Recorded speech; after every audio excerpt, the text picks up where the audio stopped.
మీ కుటుంబ శాంతి, ఆరోగ్యం, ఆర్థిక అభివృద్ధి కోసం రుద్రాక్ష మహాపూజలో తప్పక పాల్గొనండి. ఇప్పుడే నమోదు చేసుకోండి.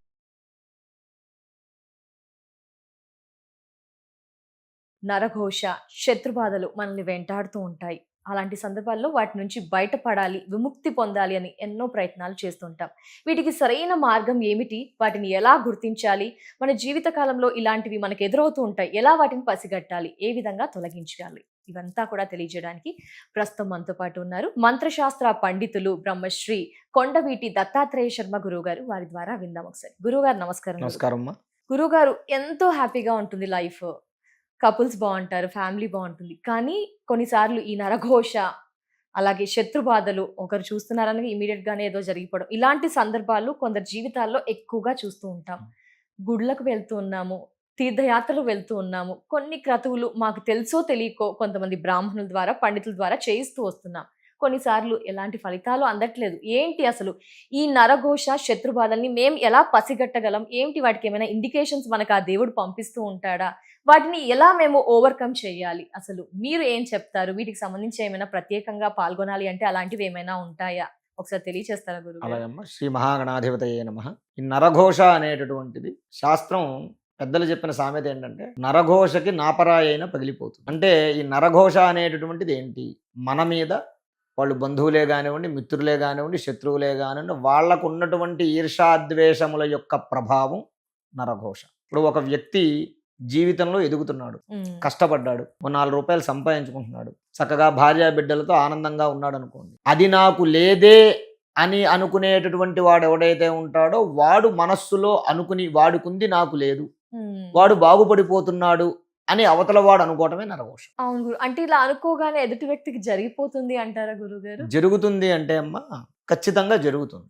అంటే కళ్ళ ప్రభావం అలాంటిదా? మనిషి యొక్క ఈ ఎదుటి వ్యక్తి ఇలాగా ఉన్నట్ట, అవతల వ్యక్తి పవర్ఫుల్ అన్నట్ట గురువు గారు? ఏదైనా అమ్మా, పాజిటివ్ అయినా నెగిటివ్ అయినా సరే, ఏదైనా సరే, ఇప్పుడు మనం మంచి జరుగుతుంది, మంచి జరగాలి, మంచి జరగాలి, మంచి జరగాలని 100 సార్లు అనుకుంటే మంచి జరుగుతుంది. అవును గురువు గారు. అలాగే చెడు జరగాలి, చెడు జరగాలి, చెడు జరగాలని 100 సార్లు అనుకుంటే ఖచ్చితంగా చెడు జరుగుతుంది. అది మన మనస్సును బట్టి ఉంటుంది. ఇంకోటి కూడా ఏంటయ్యా అంటే అమ్మా, కళ్ళ యొక్క దృష్టి, కళ్ళ యొక్క దృష్టి, ఈ నేత్ర దృష్టి అనేటటువంటి దీనినే నరఘోష అని కూడా అంటారు, కనుదిష్టి అంటారు. ఈ నేత్రములు ఒక మనిషిని చూసినప్పుడు మనిషిలో 3 ప్రదేశములు, మనిషి యొక్క శరీరంలో 3 భాగాలని మనం కప్పి ఉంచుకోవాలి. ఒకటి బొట్టు పెట్టుకునేటువంటి ఆజ్ఞాచక్రం, రెండోది నాభిస్థానం, మూడవది శిరస్థానం, శిరస్సు. ఈ ఏమిటి ఈ విషయం అంటే, ఈ 3 స్థానాల్లోనూ ఉన్నటువంటి చక్రాలు ఉంటాయి. ఆజ్ఞాచక్రం ఇక్కడ బొట్టు పెట్టుకునే దగ్గర, మూలాధార చక్రం నాభి కింద, అలాగే సహస్రార చక్రం నెత్తి మీద, ఈ 3 ఉంటాయి. అందుకనే పూర్వం స్త్రీలు నెత్తి మీద కుంగు వేసుకునేవారు. వివాహమైన స్త్రీలు కుంగు వేసుకోమని ఎందుకు చెప్తారయ్యా అంటే, పూర్వకాలం ఇప్పటికీ చాలా మంది పాటిస్తూ ఉంటారు. నుదుటి మీద ఉన్నటువంటి ఆజ్ఞాచక్రాన్ని కప్పుకోవడం కోసం బొట్టు పెడతారు. అలాగే నాభిస్థానం, వస్త్రాలు ధరిస్తారు. అయితే ఈ 3 స్థానాలలో ఏ స్థానాన్ని చూసినా సరే ఎక్కువగా తదేక దృష్టితో చూస్తే దానిలో ఈ మనిషిలో ఉన్నటువంటి మొత్తం ఎనర్జీ అంతా 3 స్థానాల్లోనూ ఉంటుంది. ఆ 3 స్థానాల నుంచి కూడా బయటకు వచ్చేస్తున్నారు. అంటే అవతల వాళ్ళు వశీకరణం చేసుకుంటూ, ఇప్పుడు మనం ఎక్కడైనా సరే ఓ చోటుకు వెళ్ళాం అనుకోండి, ఒకళ్ళు ఓ 10 నిమిషాలు మనం ఏదో పనిలో ఉంటాం, ఎవరో మనల్ని వెనక నుంచి ఓ 10 నిమిషాలు ఆగకుండా, కన్నురెప్ప ఆర్పకుండా చూశారనుకోండి మనల్ని, ఎవరో చూస్తున్నారన్నటువంటి 6th సెన్స్ మనకు తగులుతుంది. వెంటనే వాళ్ళ వైపు ఇలా తిరుగుతాం, పక్కగా అటు ఇటు తిరుగుతాం. ఆ దృష్టి అది శుభదృష్టి అయితే పర్వాలేదు. చెడు దృష్టి అనుకోండి, ఎప్పుడైతే వాడు చూస్తున్నాడో ఆ చూసేటటువంటి ఆ శక్తి తరంగాలు మన మీద పడి వాడు చూస్తున్నాడు అన్నటువంటి విషయం మనకు ఎలా తెలిసింది?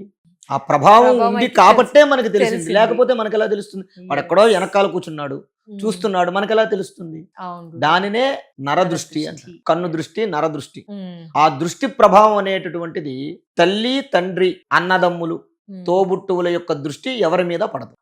తల్లి దృష్టి గాని, తండ్రి దృష్టి గాని, అన్నదమ్ములు, తోబుట్టువులు, అక్క చెల్లెలు వాళ్ళ దృష్టి వాళ్ళు చూసినా పడదు. కానీ అంటే వీడు బాగున్నాడు, వీడు ఆనందంగా ఉన్నాడు, వీడు అనే అనుకుంటే ఏం కాదు.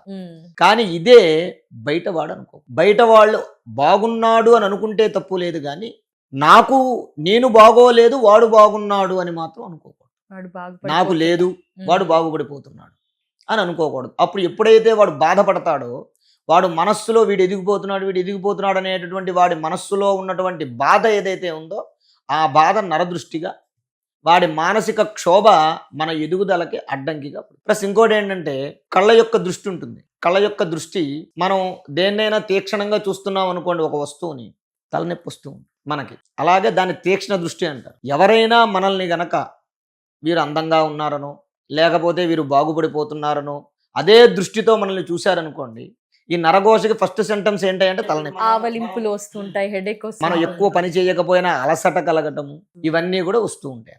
ఇది నరఘోషకి ప్రధానమైనటువంటి సూచన. ఈ నరఘోష ఎలా పోవాలి గురువు? ఎందుకంటే చాలా మంది సఫర్ అవుతూ ఉన్నారు. అదే. నరకోశ నివారణకు సంబంధించి ఏమైనా క్రతువులు కానీ హోమాలు? ఈ నరఘోష ఎలా పోవాలి అనంటే, నరఘోషకి నివారణ అనేది లేదు.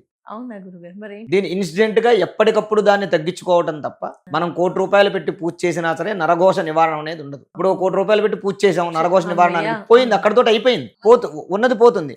కానీ నాలాంటి వాడు ఎవడైనా అబ్బా వీడు ₹1,00,000 పెట్టి పూజ చేసుకున్నాడరా అని ఎప్పుడైతే వాడు మనస్సులో అనుకుంటాడో అక్కడి నుంచి మళ్ళీ మొదలైపోతుంది. కాబట్టి దీనికి ఏం చెయ్యాలి అంటే అమ్మ, శరీరానికి నరఘోష తగలకుండా ఉండడం కోసం ఏదైనా దేవత ప్రతిమని మెడలో వేసుకోవాలి. లేదు ఏదైనా దేవతా ప్రతిమ మెడలో వేసుకుంటే మనం బయట తిరుగుతూ ఉంటాం, అటు ఇటు ఇబ్బంది అవుతుందని అనుకున్నటువంటి వారు లక్ష రుద్రాక్షల పూజలో మనం పాల్గొన్నటువంటి, మనం శివుడికి అర్చన చేసినటువంటి ఆ రుద్రాక్ష మెడలో వేసుకోవాలి. అది నరఘోష నివారణానికి కూడా బాగా పనిచేస్తుంది. లక్ష రుద్రాక్ష అంటే నెగిటివ్ ఎనర్జీని దగ్గరికి రానివ్వదు. రెండోది ఏంటయ్యా అంటే బొట్టు పెట్టుకోవాలి.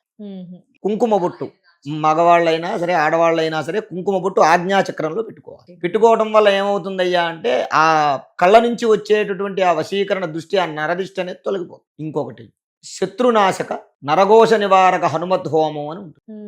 ఆ హోమాన్ని గనక మేము రేపు జూలై 14వ తారీఖు, జూలై 14 అమావాస్య రోజున మంగళవారం ఈ కార్యక్రమం చేస్తున్నాం. మేమంటే ఇలా నరదృష్టి శత్రుబాధలు ఉన్న వాళ్ళు పాల్గొనొచ్చా? ఎవరైనా సరే ఈ నరఘోష బాధలతోటి కానివ్వండి, శత్రు బాధలు అంటే కోర్టు సమస్యలు, ఇతరత్ర ఎవరైతే సమస్యల్లో, దాంపత్య సమస్యలు, కుటుంబ కలహాలు ఎవరైతే ఉన్నాయో వారు ఈ హోమంలో నరఘోష నివారక శత్రునాశక హనుమత్ హోమంలో పాల్గొంటారో వారికి నరఘోష నివారణం అనేటటువంటిది జరుగుతుంది. వారికి ఆ హోమంలో పాల్గొన్న తర్వాత వారికి సింధూరం పంపడం జరుగుతుంది. ఆ సింధూరాన్ని కనుక రోజు ఆవు నెయ్యి కలుపుకుని రోజు ధరిస్తే ఏ రోజుకు ఆ రోజు ఉన్నటువంటి నరఘోష అనే ప్రభావం వాళ్ళ మీద పడకుండా ఉంటుంది. నరఘోషని మనం నివారణ చేయలేం, కానీ దాన్ని మన మీదకి ఎక్కువగా రాకుండా ఫిల్టర్ చేసేటటువంటి అవకాశం అయితే 100% ఉంటుంది.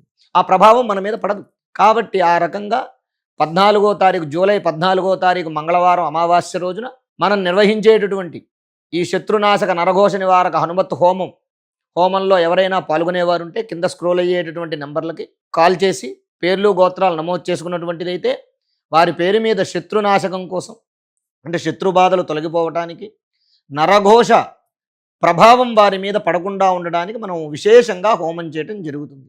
ఆ ప్రసాదాన్ని కూడా వారికి పంపడం జరుగుతుంది. అద్భుతం గురుగారు. ఎందుకంటే చాలా మంది సఫర్ అవుతున్నారు. అలాంటి వారికి ఈ కార్యక్రమాన్ని నిర్వహిస్తూ దాని వివరణ తెలియజేశారు. పూర్తి వివరణ తెలియజేసినందుకు నమస్కారం. ధన్యవాదాలు. గురుగారు చెప్పిన క్రతువులో, పూజా హోమంలో పాల్గొనాలి అనుకుంటే కనుక, ఎందుకంటే చాలా మంది మనం చూస్తుంటాం, నరదృష్టి తగులుతూ ఉంటుంది, శత్రు బాధలు ఉంటూ ఉంటాయి కదా, సఫర్ అవుతూ ఉన్నాం కదా, ఇది ఖచ్చితమైన ప్లాట్ఫామ్ అని చెప్పుకోవచ్చండి. మీరంతా కూడా వినియోగించుకోవాలి.